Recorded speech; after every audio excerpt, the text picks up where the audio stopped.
My name is Walter. I'm 64 years old, and I spent 31 years as a structural engineer. I built bridges. Real ones.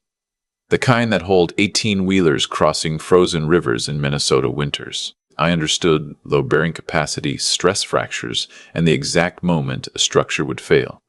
I thought I understood people the same way. I was wrong about that. I was wrong about one person in particular, and that mistake almost killed me. I need to tell you what my son-in-law did to me last February, because I still wake up at 3 a.m. hearing the wind against those walls, and my therapist says talking about it helps. So does my daughter, my other daughter, Claire. She's the one who found me. But I'm getting ahead of myself. Let me start where it actually began, which is not in the mountains of northern Idaho. It started 22 years ago when my daughter Rebecca brought home a young man named Marcus at Thanksgiving. He was 26. She was 24, and he had the kind of smile that made you feel like you were the most interesting person in the room. My wife, Diane, leaned over to me that night after dinner and whispered, "I don't trust him." I told her she was being protective. I told her every father feels that way about the first serious boyfriend. She said, "Walter, I'm not her father. I'm her mother. And something is off." Diane was right. She was almost always right. I wish she were here so I could tell her that. She passed away from ovarian cancer 6 years ago, 14 months from diagnosis to gone. I held her hand at the end and promised her I would be okay. I promised her I would look after the girls. Rebecca was 38 by then, already married to Marcus for 12 years, already the mother of my 2 grandchildren, Lily and James. Claire was 35, living in Portland, working as a nurse. Both of them stood on either side of me at the funeral and held my arms like they were the ones keeping me upright. They were. After Diane died, I did what men of my generation do. I kept busy. I took on consulting work. I joined a woodworking club at the community center in Boise. I drove up to see Rebecca and the grandkids every few weeks. Lily was 13 and James was 10, and spending time with them was the closest thing to joy I could find in those first 2 years of being alone. Marcus was always polite when I visited. He shook my hand. He poured me coffee. He called me Walter and asked about my consulting projects. But there was always something just underneath the surface, something I couldn't name. He'd make a comment about the housing market or my retirement portfolio, and then watch my face just a half second too long, like he was measuring something. I noticed it, but I filed it away. I told myself I was paranoid. I told myself Diane's voice in my head was just grief, not intuition. 3 years after Diane passed, I sold our family home. We had lived there for 27 years, the house where the girls grew up, where we had Christmas every year, where Diane had planted a rose garden along the back fence that still bloomed every June. Selling it was the hardest thing I'd done since losing her. But it was too big for one person, and the upkeep was becoming a burden, and my financial advisor said it was the smart move. I bought a smaller place on the east side of Boise and put a significant amount of the sale into savings, not a fortune, but enough. Enough that Marcus noticed. I know he noticed because Rebecca mentioned it once. Casually, the way you mention something that has already been discussed at home. She said, "Dad, Marcus was saying you should really think about an annuity instead of just letting it sit in accounts." I said I had a financial advisor I trusted. She nodded and changed the subject. But that was the first time I heard him speaking through her, and I should have paid more attention. The call came on a Thursday in late January. Marcus. Not Rebecca, which I thought was slightly odd, but I didn't dwell on it. He said he had a buddy with a hunting cabin up near the Selway Bitterroot Wilderness area, 3 hours north of Boise. His buddy wasn't going to use it in February. He said, "Walter, you've been cooped up all winter. Let me take you up there for the weekend, just the 2 of us. Elk country. Fresh air." I feel like we've never really had the chance to just talk man to man. I want to be honest about something. Part of me was moved by it. I had always wanted a better relationship with Marcus. I had always hoped, for Rebecca's sake, that we might find some genuine common ground. I was 63 years old and lonely in ways I didn't fully admit to myself, And here was my son-in-law offering something that looked like connection, so I said yes. I told Claire about it when she called that weekend. She was quiet for a moment and then said, "That's kind of out of nowhere, isn't it? Marcus has never taken you anywhere before." I said maybe he was making an effort. She said, "Okay, just text me when you get there." I said I would. We left on a Friday morning in Marcus's truck. He was talkative for the first hour, asking about my engineering projects, asking about Lily and James like I was the one who needed updating on his own children. Then he got quieter. I watched the landscape change from high desert to pine forest to the kind of deep wilderness that swallows roads.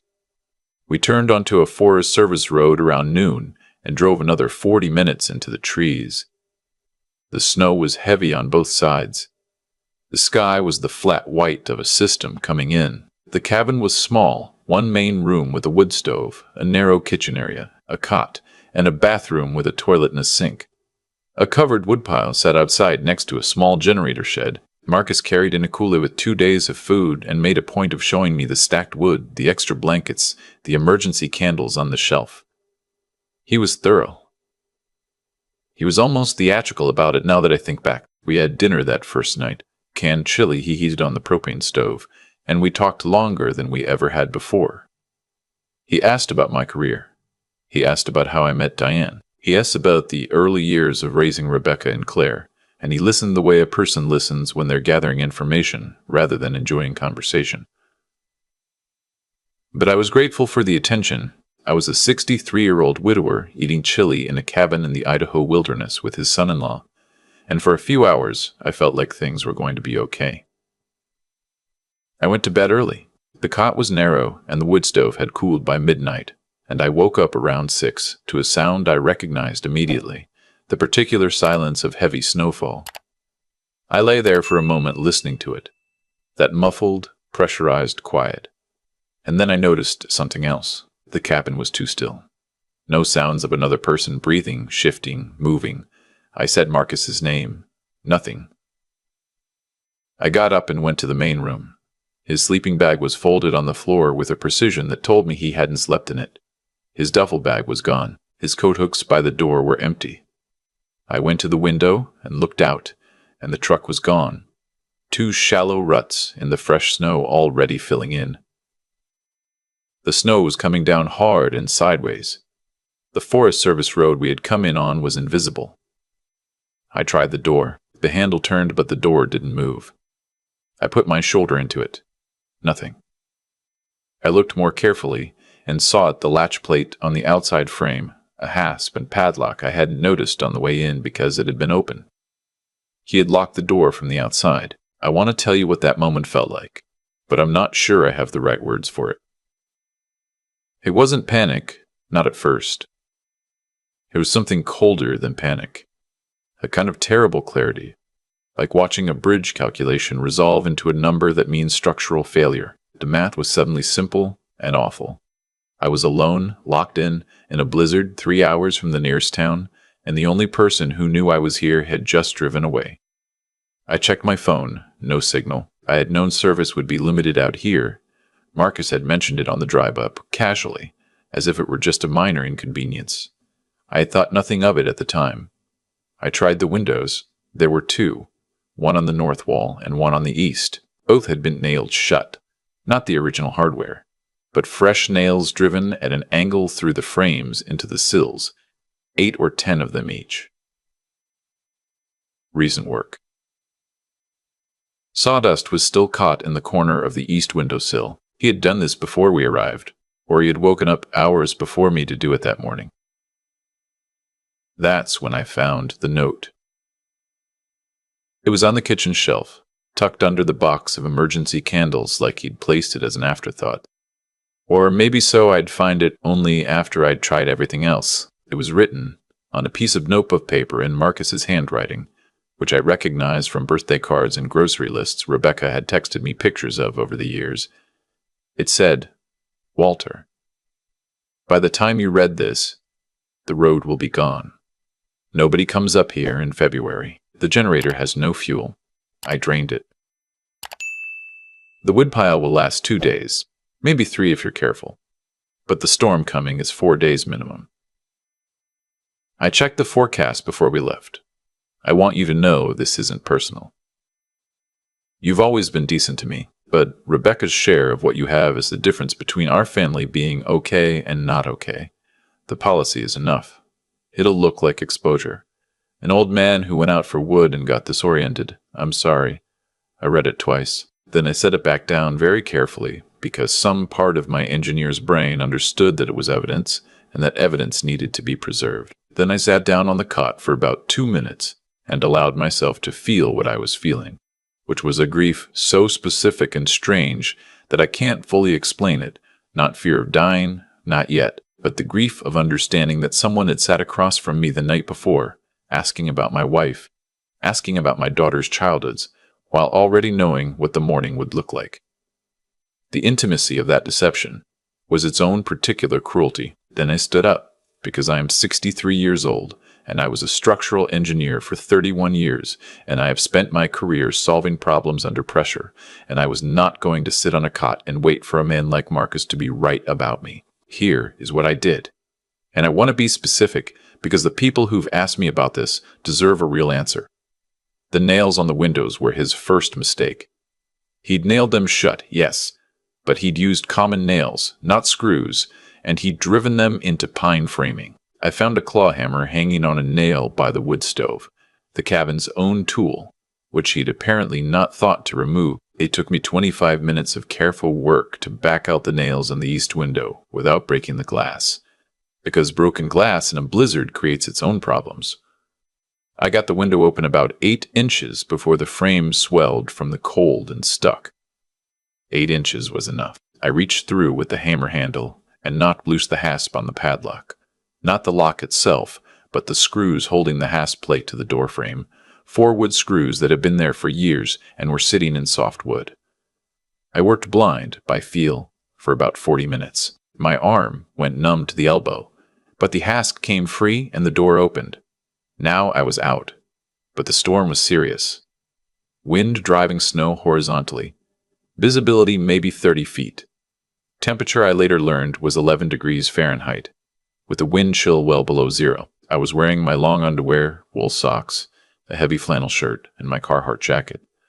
Not inadequate, but not enough for extended exposure. I didn't try to walk out. That would have been the decision that killed me. The Forest Service road was gone under 18 inches of snow, and I had no idea of the exact route. And in a whiteout, you can walk in circles until you fall down.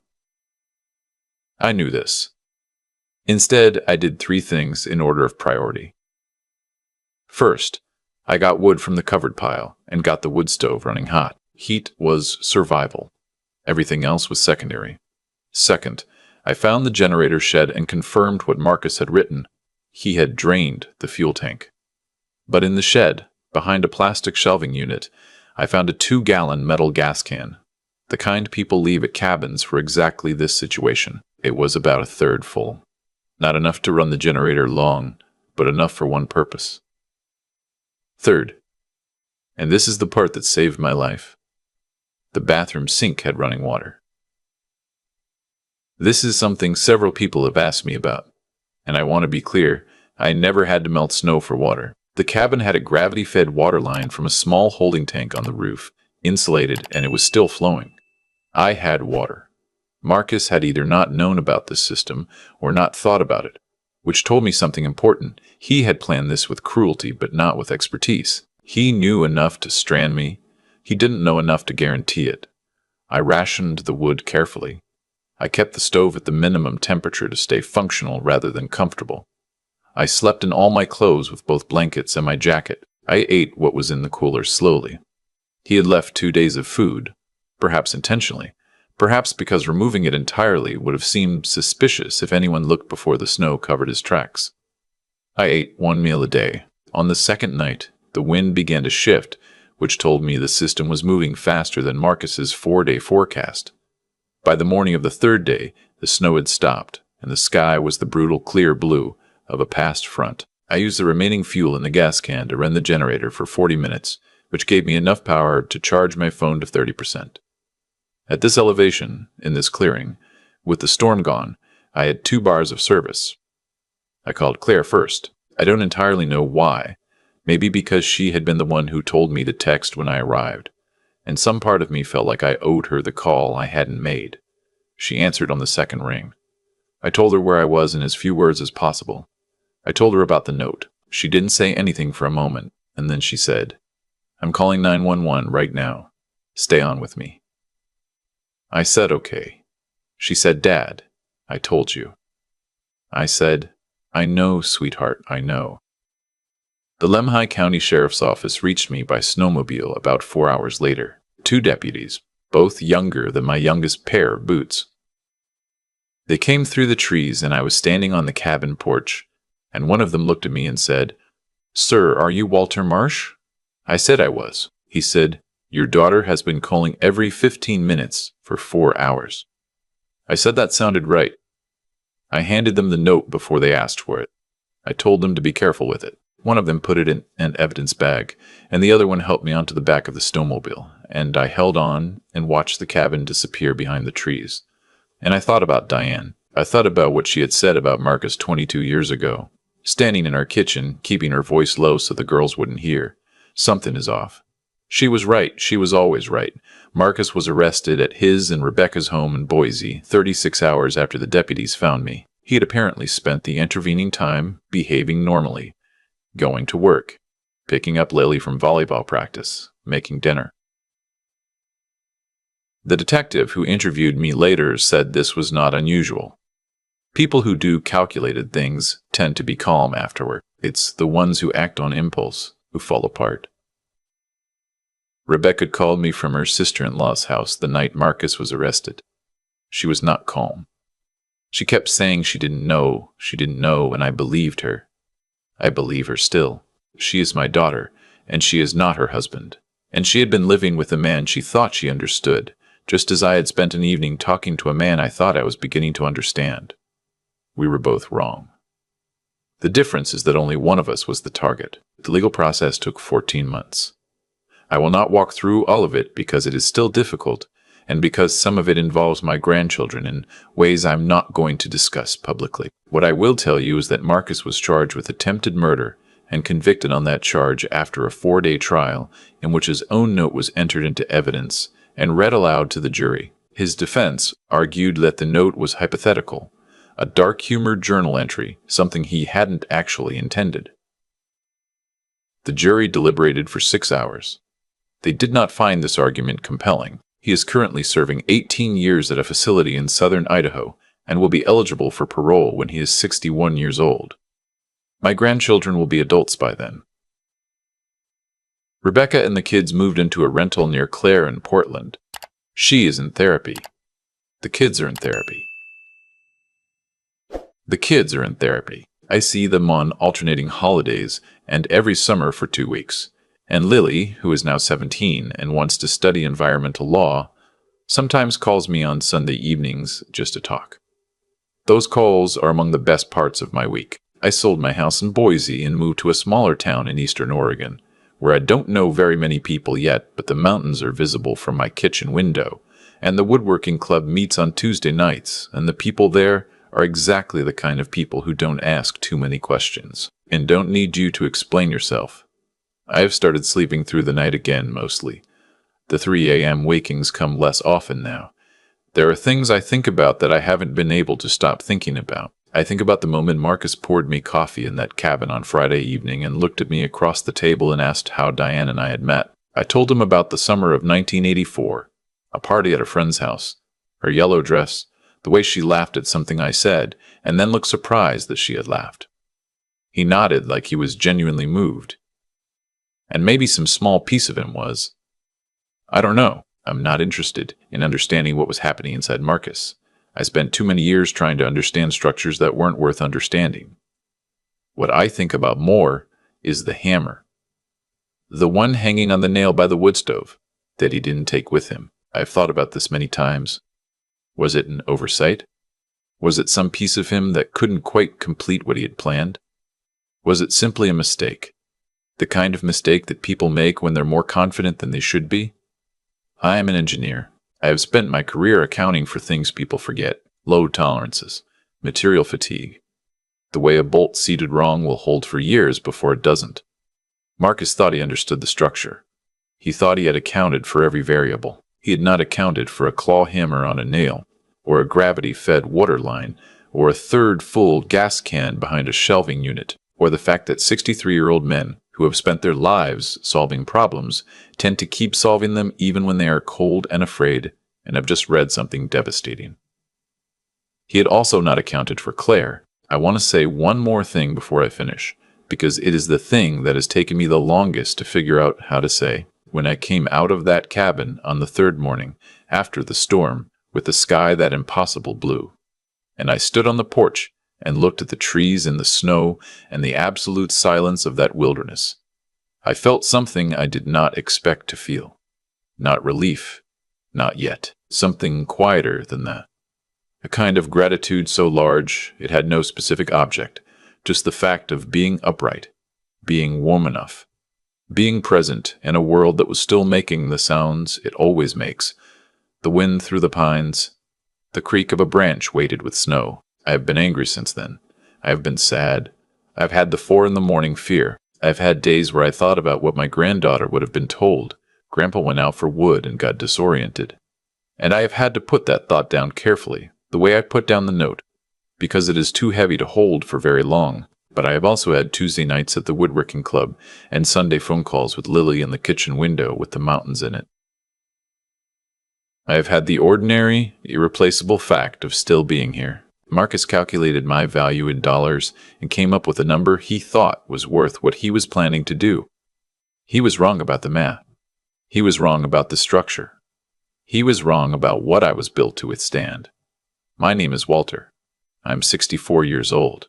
I build bridges, and I am still here. If this story reached you today, I'd ask you one question, and I'd genuinely like to know your answer in the comments.